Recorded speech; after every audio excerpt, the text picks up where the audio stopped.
All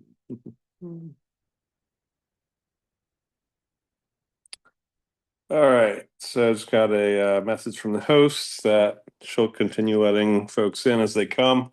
So I just wanted to welcome everyone who is here so far. Thanks for joining us tonight, and I'm really glad that you're here. My name is Whitten Payne. I'm the Director of Operations at the Preservation Resource Center of New Orleans. I have also traveled with Project Por Amor on one of our other trips to Sicily. Sage Lewis is also on the call. He's with Project Por Amor. And finally, Danielle Watson, my colleague, is also on the Zoom managing the back end, but she has also traveled with Por Amor and the PRC on two of our Cuba trips. So, um, yeah, a lot of knowledge here. So if there's any questions you all have, please let us know. But we're here to talk about the Insider's trip to New Orleans. And just to kick it off, just a brief overview. This is not a typical sightseeing trip to New Orleans. It's a really curated experience that, um, as the slide says, it's an insider's trip. It's our idea behind it was things that we as locals would do when we have friends in town, what we would do with them, not just things that we would go send them to. Um, and, especially us at the PRC, we are deeply involved with the culture, the architecture, the music, the food of New Orleans. And so that's kind of what our focus is on. So we're going to keep this relatively brief, hoping to keep it to about 20 minutes. But just wanted to give you that brief overview. Um, give you a bit of information about traveling with the PRC, and then we'll go through the itinerary day by day. Um, but just give you a bit of background about the partnership with the PRC and Project Por Amor. So the PRC several years ago in 2019, before the pandemic, decided we wanted to start leading trips to Cuba um, because of the cultural overlap and architectural overlap between Cuba and New Orleans.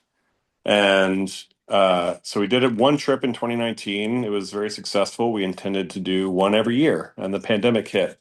But we also discovered that on our first Cuba trip, we weren't very happy with the vendor that we used to help lead the trip. So our director at the time did an exhaustive search while we had the time to do it and discovered Project Por Amor, who is just this amazing company that has 20 years of experience doing these very intensive cultural trips. They're very intimate, they're very behind the scenes, they are very out of the box, as in not off the shelf, not your typical trips to these destinations. And so we did our Cuba trip with them, and again, it was more popular than the first one to the point where we're now leading two trips a year to Cuba. And a lot of our Cuba travelers asked us, well, you need to go someplace else with these guys.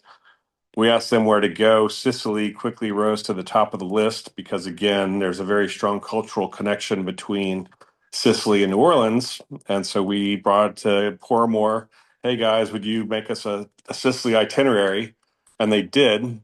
We did the first one this past October. I was, again, fortunate enough to be on that trip, and witnessing it firsthand, I can just tell you that these trips are not like your typical trips. I've done trips with Smithsonian, National Geographic, a few other big tour companies with my in-laws over the last couple decades, and Por Amor is really, it's right there with them, if not exceeding them in a number of ways. So, moving on, don't want to get too involved with that. We are here to talk about a trip to New Orleans. So again, this trip to New Orleans is about access and context. It's not the type of things that you're going to book off of TripAdvisor.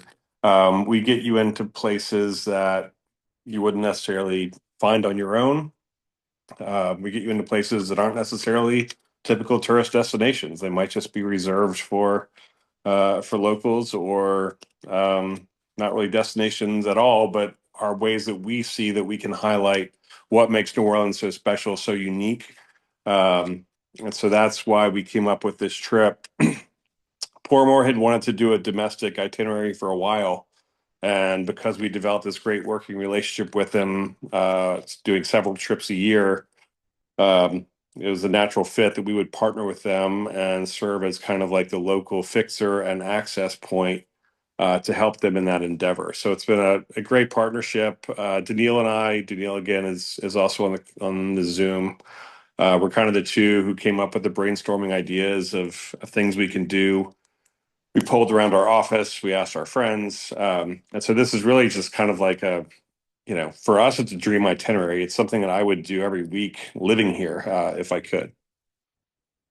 The focus again, architecture, music, food. That's New Orleans has that in spades, so we are going to indulge in that. At a glance, the itinerary is 7 days, 6 nights. We're going to be staying at the Hotel St. Vincent in the Lower Garden District neighborhood. So that's a neighborhood between the Garden District, which you may have heard of, famous for its grand homes and lovely layout. And on the other side, we have the Warehouse District, then downtown and the French Quarter. So it's a great location. It's very centrally located for a lot of different things that you would want to do. It's a great walking neighborhood. And the hotel itself, Hotel St. Vincent, it's really cool. It's a beautifully restored 19th century building. It's been restored in the last, I think it was done 21. It opened maybe early 22. At one point in time, it was a children's asylum. It's been a hostel, but it's really just an incredibly lovely boutique hotel located in the Lower Garden District. Um, and so we're very excited that we were able to arrange a room block here. In addition to being a great hotel, they also have wonderful restaurants in there, a great bar for socializing. It's just a very comfortable place to stay. And so on day one, when you arrive, you'll be greeted at the airport, transfer into town. That evening, there'll be kind of a welcome reception for all of the travelers at the Chapel Club in Hotel St. Vincent, which, as the name suggests, is in an old chapel in the hotel itself. And then, speaking of it being a walking neighborhood, we're going to walk down to a restaurant called Gris, which is, if you're not familiar, a local Cajun term referring to, actually, I'm not really sure exactly what the definition is, but if you grew up in Southern Louisiana, you know what Gris is. Daniil, if you know, feel free to chime in. Um, and so that's day one. Following dinner, a show at the Preservation Hall, which is a landmark of jazz in New Orleans. A lot of people have heard of it, but it's a great introduction to New Orleans for that first day. And then day two, we often tell people, this isn't your typical trip to New Orleans. We're not going to be spending a lot of time in the French Quarter, which is true, but you also can't come to New Orleans and not go to the French Quarter. It is very much the historic heart of the city, and we are very much about history. So we have a few activities planned. One is a visit to MS Rau, which is a large antique emporium. And that might sound strange as an off the beat destination or a destination for a trip like this. But it's a very cool setting. It's almost as if it's a museum, but everything is for sale. So they have incredible jewelry collection. They have incredible local cultural artifacts. They have things from around the world, and they just love to show it off and showcase it. And it's in a historic building down in the French Quarter, so it's pretty cool to see. We'll also be walking over to the Historic New Orleans Collection, which is a local nonprofit that focuses, of course, on the history of New Orleans.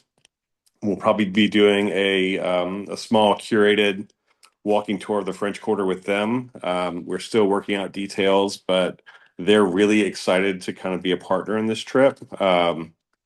It's a wonderful nonprofit. They're free and open to the public generally. They do have some paid, again, walking tours and seminars and things like that. But on the afternoons or any time that you might have some free time and you see things in the historic New Orleans collection you would want to come back to, I highly recommend it. Following that, we will have lunch at the historic Napoleon House restaurant. We'll get a behind the scenes tour of that historic French Quarter building, followed by lunch with muffaladas, which are a local specialty. And then after lunch, we are going to go to over to St. Louis Cathedral, which is the oldest church for the New Orleans Archdiocese. It's located in the French Quarter. It's kind of that iconic cathedral you see on the slide here. It's recently been undergoing a restoration, um, and there's been a lot of interesting archaeological finds as a result of that. So we're excited that we're going to kind of get a behind the scenes look into what they've all discovered during that restoration process. Moving on to day 3, we are going to have a talk at the Preservation Resource Center's office led by historian Richard Campanella. He's a Tulane historian who is really a historian of the city of New Orleans. He's written dozens of books covering the history of the city from every angle you could possibly imagine, and then some. He's very engaging, very compelling. He writes an article for our monthly magazine or bi-monthly magazine, Preservation in Print, about his different aspects of New Orleans history. So that's a real treat. I'm pretty sure at Tulane his classes are among the hardest to get into. So he's going to be giving us a little lecture at the PRC. We're then going to go out to the St. Roch neighborhood, their historic St. Roch Market, which has been converted into a local food hall. The owner of that, who did the restoration, is a gentleman by the name of Kevin Pedo. He runs a local coffee shop, but when this building came up for sale, he just thought that he wanted to be part of its restoration back into a place of commerce in the neighborhood. So he converted it into a lovely food hall with a lot of different local food vendors. So you'll kind of be able to, choose your own adventure when it comes to eating lunch that day. Following that, we'll have a tour of the historic St. Roch Cemetery with Save Our Cemeteries. Save Our Cemeteries is a department of the Preservation Resource Center. It was its own nonprofit for 50 years before joining with the Preservation Resource Center last year. Again, it has a very similar mission to us, just focused on cemeteries specifically. So the restoration, the education, and the preservation of New Orleans historic cemeteries, which are really a vital and important part of our culture. Following that, we will take the famed streetcar uptown for a Carrollton walking tour. This is not a neighborhood where you often have a lot of walking tours. They do them a lot in the French Quarter. They do them a lot in the Garden District. We have a partner who does a really incredible tour in Carrollton, which is kind of special. Following that, we are going to head out to Mosca's Restaurant, which is a storied roadhouse a little bit outside of town, but it's a great history. If you're a local in New Orleans, you know how special Mosca's is. What's going to make this dinner particularly special is we'll be joined by New Orleans preeminent food writer Ian McNulty, who will kind of give a history of New Orleans food in general, Mosca specifically, and then he'll be ordering for us family style, which, having done that with Ian in the past, I can tell you it's just incredibly special. Sorry. Day 4, out in Bayou St. John, Longview House and Gardens is a historic house and gardens. It's not really hiding anything there. Where we will do a tour there. Ricka's Architectural Salvage is a really interesting place that sells a lot of architectural pieces that have been in deconstructed historic homes or buildings around New Orleans. So it's a lot of repurposed architectural salvage that kind of speaks to the importance of the types of building materials we have here, how we don't want them to go away. So we are big fans of Ricka's and the mission and what they do. Following that, we'll have Po' Boys at Parkway Tavern. No trip to New Orleans is complete without Po' Boys for lunch. And then literally down the block from there, we'll have a private concert with local musician Tom McDermott, who has been on the New Orleans music scene for, I believe, 3 or 4 decades. He's going to lead us through a journey of the history of jazz piano, but he does it in a way where he plays it all. He's a complete aficionado of every style of piano music, of jazz. And so it's a very engaging lecture that he gives. He plays, he talks, he plays, he talks. So that's pretty special. He's played with all the greats in town. He's learned from all the greats in town. So that's pretty exciting to have a private concert in his own studio. And then after that, we'll walk on over to the Petot House, which is a old historic house on the shore, or the yeah, I guess the shore of Bayou St. John, which also serves as the headquarters and home of the Louisiana Landmark Society. So that's again another interesting um, thing to see. Next day, we're going to venture outside of town a little bit down to the river parishes. So up River Road from New Orleans, we will be doing a guided tour of the Whitney Plantation. Some of you may be familiar that there are a number of plantation homes lining the Mississippi River between New Orleans, north of New Orleans, towards Baton Rouge. Um, Whitney is special and unique in that it is the only one of these plantations that tells the story through the lens of the enslaved. So it's a really moving and deeply powerfully moving way to experience this. It's a lot. They're all beautiful, of course, but a lot of them kind of gloss over you know history that's incredibly important, and Whitney certainly does not do that. And for that reason, we think it's an incredibly valuable thing to see. Following that, we'll have lunch at a fun little place, BNC Seafood, which again is kind of like a little Cajun roadhouse. Once you get outside of New Orleans, you're more in Cajun country. In New Orleans, we're more Creole influenced, and we'll get a lot more into that on the trip itself, the difference between Cajun and Creole. And I can answer that in the questions as well. Although dissertations have been written about it, so whatever I tell you will be, um, you know, cursory at best. And then following that evening, we'll have dinner at Ton Din Restaurant, which New Orleans has a very large Vietnamese population from the end of the Vietnamese War and the boat people. A lot of them ended up in New Orleans, and there are different neighborhoods that have really strong Vietnamese populations.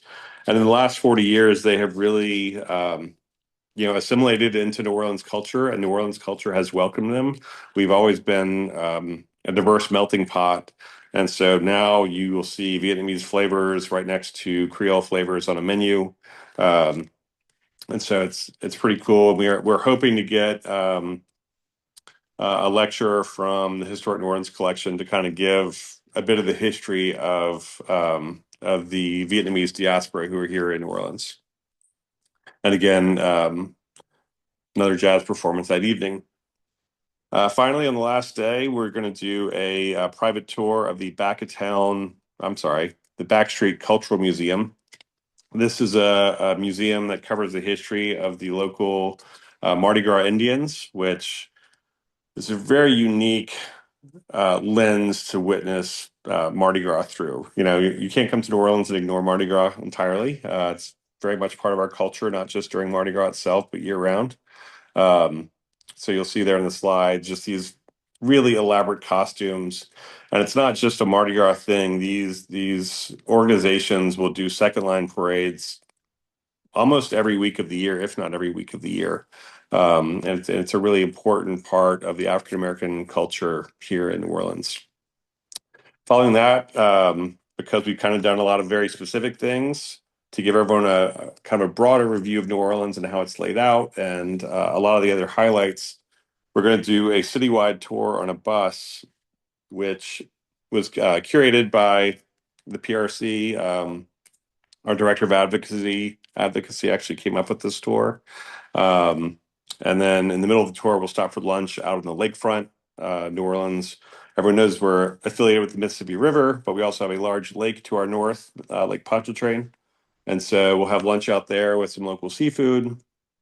And then that evening, we will finish the trip at famed Brennan's Restaurant, again, back in the French Quarter, not too far from where we're staying. So that is the trip in a nutshell. Again, this trip is really for folks who love architecture, love urban history, love music, love food. when they like to travel, they don't like to go to the things that everyone else goes to. This is not a trip, again, that you would plan on TripAdvisor. It'd be very difficult to do so, in fact. Um, it's meaningful. Every day you're led by different experts. And so it's a great combination with Por Amor's focus on cultural travel and intimate settings and an insider's guide, and the PRC with our 50-year history of advocating in New Orleans for our historic neighborhoods.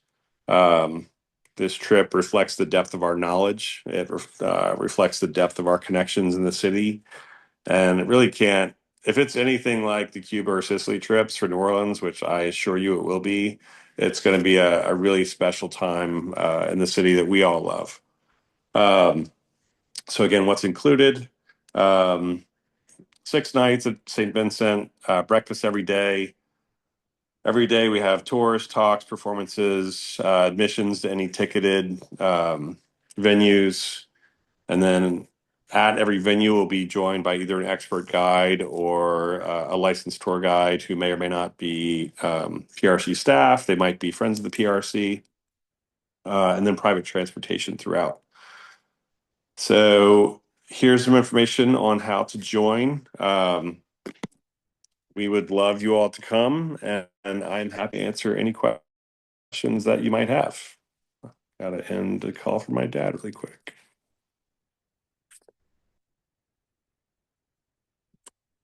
So are there any questions? Danielle, are they going to be asking Yeah, wait, voice actually, or by chat? how do we address dietary needs is one of the questions that we got. Dietary needs, I believe, on the intake for the itinerary when you sign up. If you indicate them, we will be sure to alert all the places that that are part of the trip itself to accommodate. New Orleans, I will say, has gotten a lot better in the last 15, 20 years, accommodating dietary needs and restrictions, everything ranging from vegan, vegetarian, gluten intolerance, things of that nature. Um, 30 years ago when I brought my roommate down here who was a vegetarian, one of the local proprietors told her that he could slice her tomato. Things have gotten a lot better than that, I assure you, and we will do everything we can to help accommodate. Thank you. And we do have another question about when are the dates for the trip? Oh, I'm sorry. I didn't forgot to cover that. It is March 3rd through 9th of 2026. So just a couple months away. Um, Again, we felt, a lot of this being our travelers being coming from the United States and domestic, probably not as much lead time needed to make decisions on international travel. It's a fantastic time of year to see New Orleans. Early March, the weather is beautiful. It's mild. It's lovely. Things are starting to bloom. So recommend it highly for a certain time of year to be here. So this next question is more for Sage. Sage, how does it work if someone wanted to stay an extra day? Are we able to help with that, or is that something they would coordinate with Hotel St. Vincent on their own? Yeah, we can coordinate that for you, and we'll that way it's easier to extend the room that you're already in, so you wouldn't have to book another room and change. And we have the rooming list blog. I mean, um, it would be very unlikely that they would be fully booked on the night after the night before. But as soon as you let us know, we'll let the hotel know and get your room extended for you. And then we would then just add that to the final balance invoice, and we get a better rate, because we get a group rate, which is less than what you would be able to book it for on your own. So yeah, it's pretty simple. The only thing we might not that we don't tend to include with room extensions is the airport transportation, just because we have drivers and everything reserved for the days of the trips. But that's that's pretty easy in New Orleans. Just the hotel can get a cab for you, or Uber, it works and all that stuff. Yeah, So the it's pretty airport's simple. about a 15-20 minute Uber from the Hotel St. Vincent, so it's not too far out of town. Thanks, guys. So one more question. As far as the activity level, are there a lot of stairs? Do you feel like this is a lot of an excessive amount of walking? I wouldn't say it's an excessive amount of walking, and there's always the added perk that New Orleans is flat as a pancake, so there's no elevation when you're actually doing the walks around town. I would say, just thinking about it, the most intensive walking would probably be the Carrollton walking tour, which Daniil and I have done that with tour guide, um, meaning the most intensive at one time walking. It was about a total of an hour walking, but also a lot of stops along the way. There's things to lean against, sit against, and yeah, so I would say overall, not super intensive on the walking front. Outstanding. I think that's it for the questions, unless anybody else wants to drop something in the chat or DM me. Yeah, I think we're all set. All right. Well, thanks everyone who came out tonight. Really hope that you guys sign up for the trip. I was talking with someone the other day, and they said, "What makes this trip different?" And I said, "The idea of the trip is we want you to see New Orleans how we see New Orleans. We really want to share the city as a local. There's so much that the city has to offer tourists in general, but there's a reason that we live here and love it. And we hope that this trip reflects the things that we love to do and see and experience about what makes the city so special."